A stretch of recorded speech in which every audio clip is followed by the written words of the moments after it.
बसंतपुर नामक एक छोटे से गांव में लता और घनश्याम नामक पति पत्नी अपने दो बच्चे पिंकी और चीकू के साथ एक छोटे से घर में रहते थे। घनश्याम सेठ धनीराम के यहाँ खेतों में मजदूरी का काम करता था और लता गांव के एक बंगले में खाना और साफ सफाई का काम करती थी। दोनों पति पत्नी खूब मेहनत और मशक्कत करके अपने और अपने बच्चों का पेट भरते थे। यूं तो हमेशा ही गर्मी के समय 40 डिग्री तक तापमान चला जाता था, लेकिन इस साल तापमान बहुत ज्यादा बढ़ गया था, जिस वजह से बसंतपुर गांव के लोग बहुत ज्यादा परेशान थे। दिन हो या रात हो, लोग गर्मी से बेहाल थे। इस साल तो बहुत ज्यादा गर्मी पड़ी है। इतनी कड़ी धूप में काम करना बहुत मुश्किल हो गया है। घर से निकलते ही पसीना बारिश की तरह टपकने लगता है। इतनी भारी गर्मी में तो काम पर भी जाने का मन नहीं करता। न जाने इस साल की गर्मी कैसे कटेगी। चलो अच्छा, मैं काम पर जाता हूँ, वरना सेठ गुस्सा करेंगे। घनश्याम मजदूरी पर चला जाता है। पिंकी और चिंकी एक सरकारी स्कूल में पढ़ते थे। लता पिंकी और चिंकी को स्कूल छोड़कर काम पर चली जाती है। उस बंगले में मालकिन हेमलता और मालिक रामचंद्र अपने दो बच्चे टीना और शिवम के साथ रहते थे। अरे लता, आ गई तू। अब चल जल्दी से सारे काम निपटा लो। पता है ना, शिवम की बर्थडे पार्टी है, तो सारे काम 4 बजे से पहले ही हो जाने चाहिए। और हाँ, इसके बाद तुम घर सजाने में भी मेरी मदद करोगी, ठीक है? ठीक है मालकिन, मैं पहले जाकर घर के सारे काम निपटा लेती हूँ। इसके बाद घर को सजाने में मैं आपकी मदद करूँगी। ऐसे लता घर के सारे काम करने के बाद हेमलता की घर को सजाने में मदद करती है। हेमलता और लता मिलकर पूरे घर को अच्छी तरह से सजा देते हैं। अच्छा मालकिन, मैंने घर के सारे काम निपटा दिए हैं और पार्टी की सारी तैयारी भी हो गई है, तो अब मैं घर जाती हूँ। हाँ ठीक है, लेकिन पता है ना तुम्हें, आज शिवम की बर्थडे पार्टी है, तो तुम शाम को 7 बजे अपने बच्चों के साथ पार्टी में आ जाना। और हाँ, मुझे तुम्हारी थोड़ी मदद की भी जरूरत होगी।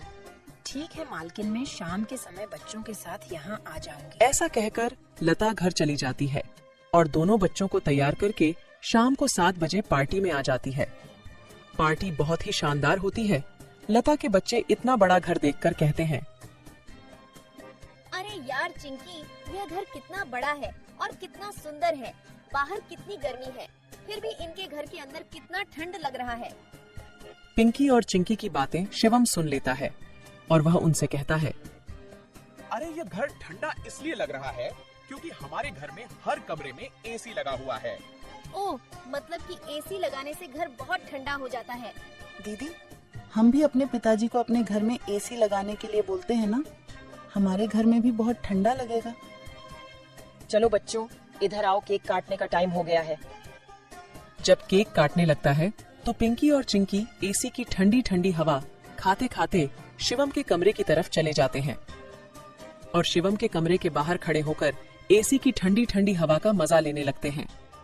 एसी की ठंडी ठंडी हवा खाते खाते वह दोनों कमरे के अंदर चले जाते हैं। दीदी, यह कमरा तो सबसे ठंडा है, इसमें कितनी ठंडक है। और दीदी, ये देखो, ये बिस्तर कितना सुंदर है, बिल्कुल मखमल जैसा। दोनों बेड पर बैठ जाते हैं और ठंडी ठंडी हवा का आनंद लेने लगते हैं। देखते ही देखते 15 मिनट बीत जाते हैं और आराम करते करते कब दोनों की आंख लग जाती है, उन्हें पता ही नहीं चलता। इतने ही देर में अचानक से शिवम की बहन टीना कमरे में आ जाती है। वह पिंकी और चिंकी दोनों को शिवम की बेड पर लेटा देखकर जोर से भड़कती है। ये दोनों मेरे कमरे में क्या कर रहे हैं? माँ इधर आओ, देखो ये दोनों मेरे बेड पर क्या कर रहे हैं। टीना की आवाज सुनकर हेमलता कमरे में आती है। तुम दोनों अभी के अभी मेरे बेड से उठो। पिंकी और चिंकी हेमलता की आवाज सुनकर जग जाते हैं। लता भी हेमलता की आवाज सुनकर भागी भागी चली आती है। क्या हुआ मालकिन? आपकी बहुत जोर से नीचे आवाज आ रही थी। क्या हुआ? ये पूछ क्या नहीं हुआ? ये देख नहीं रही तू? तेरे बच्चों ने अपने गंदे मेले बदबूदार कपड़ों से मेरा पूरा बेड गंदा कर दिया। तेरे बच्चों ने एसी देखा नहीं कि सोने चले मेरे बेड पे। हद होती है यार। मैं तो तेरे बच्चों को इसलिए बुलाया था कि इनका भी थोड़ा मन लग जाएगा। इन्होंने कभी ऐसी पार्टी लाइफ में देखी नहीं होगी, ये भी देख लेंगे। पर ये तो अपनी औकात ही भूल गए। ये हमारा घर है, कोई धर्मशाला नहीं कि कोई भी भिखारी हमारे कमरे में आ जाएगा और आकर के सो जाएगा। तू अभी के अभी अपने बच्चों को लेकर निकल यहाँ से। और हाँ, कल से काम पर भी आने की जरूरत नहीं है। मालकिन ऐसा मत करो, मेरी बात तो सुनो। बच्चे नादान हैं। मैं वादा करती हूँ आगे से ऐसा दोबारा नहीं होगा। यह मेरी आखिरी भूल समझकर माफ कर दीजिए मालकिन। मुझे काम से मत निकालिए मालकिन। इस काम के सहारे तो मेरा घर चल रहा है। ये तेरी सिर दर्द है। अब तू यहाँ पर काम नहीं कर सकती। अब तू अपने बच्चों को ले और यहाँ से निकाल। हेमलता लता और उसके बच्चों को घर से बाहर निकाल देती है और आगे से काम पर आने को भी मना कर देती है। अब लता के पास कोई काम नहीं था। घर का सारा भार अब घनश्याम के कंधों पर आ गया था। हे भगवान, आज तो खाना बनाने के लिए आटा भी नहीं है। अब मैं आटा कहाँ से लाऊं? मेरे पास तो अब और पैसे भी नहीं है। और जो तनख्वाह घनश्याम जी को मिली थी वह सब घर खर्चे में खत्म हो गए। मेरा क्या है, मैं तो पानी पीकर भी सो जाऊंगी, पर बच्चों को क्या? भूखे पेट इन्हें नींद कैसे आएगी? आ गए आप। घर में राशन खत्म हो गया है। आज खाने में कुछ नहीं बना है। कोई बात नहीं, खाना आज मैं अपने साथ लेकर आया हूँ। सेठ जी के यहाँ पर आज दावत थी तो उन्होंने कुछ खाना बच्चों के लिए भी भिजवा दिया है। ऐसे उस रात तो वह सभी खाना खाकर सो जाते हैं। अगली सुबह लता फिर से अपनी मालकिन हेमलता के घर जाती है और उससे थोड़े पैसे उधार मांगती है। मालकिन, मेरे घर में खाने के लिए एक अनाज का दाना भी नहीं है। कृपया आप मुझे थोड़े से पैसे उधार दे दीजिए। तुझे देने के लिए मेरे पास कोई पैसे वैसे नहीं है। मैंने तुझे पहले ही काम से निकाल दिया था, फिर तेरी यहाँ आने की हिम्मत कैसे हुई? जा निकल यहाँ से और आइंदा यहाँ पर अपनी शक्ल मत दिखाइयो। हेमलता की कड़वी बातें सुनकर लता घर वापस जाने लगती है। तभी उसे रास्ते में एक पोस्टर दिखाई देता है। उस पोस्टर को देखकर लता वहीं रुक जाती है। पकोड़े बनाने वाले की जरूरत है। अधिक जानकारी के लिए इस दिए गए नंबर पर कॉल करें। पकोड़े बनाने तो मुझे आता है। अगर यहाँ मेरी नौकरी लग जाए तो घर का खर्च चलाने के लिए कुछ पैसे आ जाएंगे। ऐसा सोचकर लता उस पते पर पहुँच जाती है।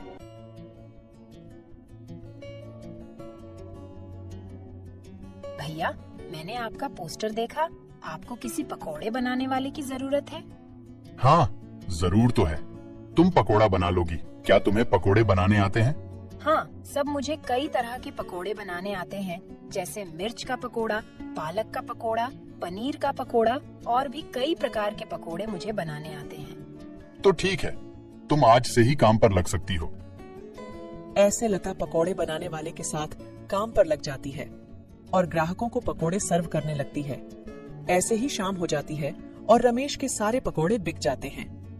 चलो, आज तो सारे पकोड़े बिक गए। आज तो तुमने पकोड़े सिर्फ सर्वे किए हैं, लेकिन कल से तुम्हें पकोड़े बनाने भी होंगे। हाँ साहब, मैं बहुत ही स्वादिष्ट पकोड़े बनाना जानती हूँ। तो ठीक है, ये लो आज के काम के पैसे। 300 रुपए लेकर लता सबसे पहले राशन की दुकान पर जाती है और वहाँ से राशन का सामान खरीदकर घर आ जाती है। घर पहुंचकर लता सबसे पहले बच्चों के लिए खाना बनाती है और उनको परोसती है। चिंकी, पिंकी, आ जाओ, खाना खा लो। इतने में घनश्याम भी वहाँ आ जाता है और लता घनश्याम को अपने नए काम के बारे में बताती है। इस तरह सारे मिलकर खुशी खुशी खाना खाते हैं। अगली सुबह लता बच्चों को स्कूल छोड़कर वापस काम पर चली जाती है। दुकान पर पहुंचकर लता पकोड़े बनाती है। लता के बने हुए पकोड़े ग्राहकों को बहुत पसंद आते हैं। लता के बने हुए पकोड़े खाकर ग्राहक पकोड़े की बहुत तारीफ करते हैं। उनको आज के बनाए हुए पकोड़े कल से भी ज्यादा अच्छे लगे। रमेश भाई, तुम्हारे आज के पकोड़े का तो कोई जवाब ही नहीं। इससे स्वादिष्ट पकोड़े मैंने आज से पहले इस होटल में कभी नहीं खाए। आखिर आज ऐसा क्या मिलाया है इन पकोड़ों में जो इतने स्वादिष्ट बने हैं? आज तो मैं एक और प्लेट खाऊंगा।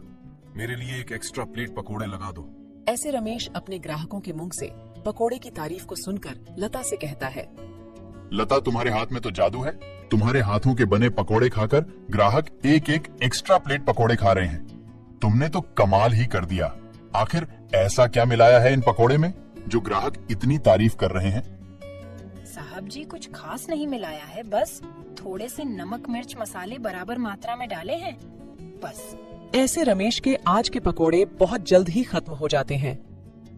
आज तो पकोड़े बहुत जल्द ही खत्म हो गए। कल से हमें और ज्यादा से ज्यादा पकोड़े बनाने होंगे।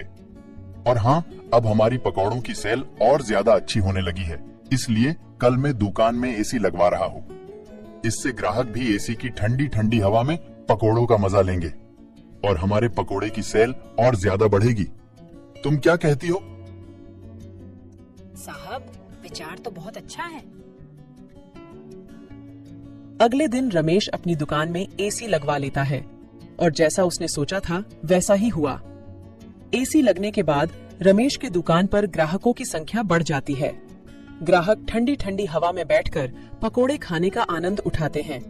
ऐसे रमेश के आज भी सारे पकोड़े बहुत जल्द ही बिक जाते हैं। शाम के समय जब लता घर वापस आती है और वह चिंकी और पिंकी को आपस में बातें करते हुए सुनती है।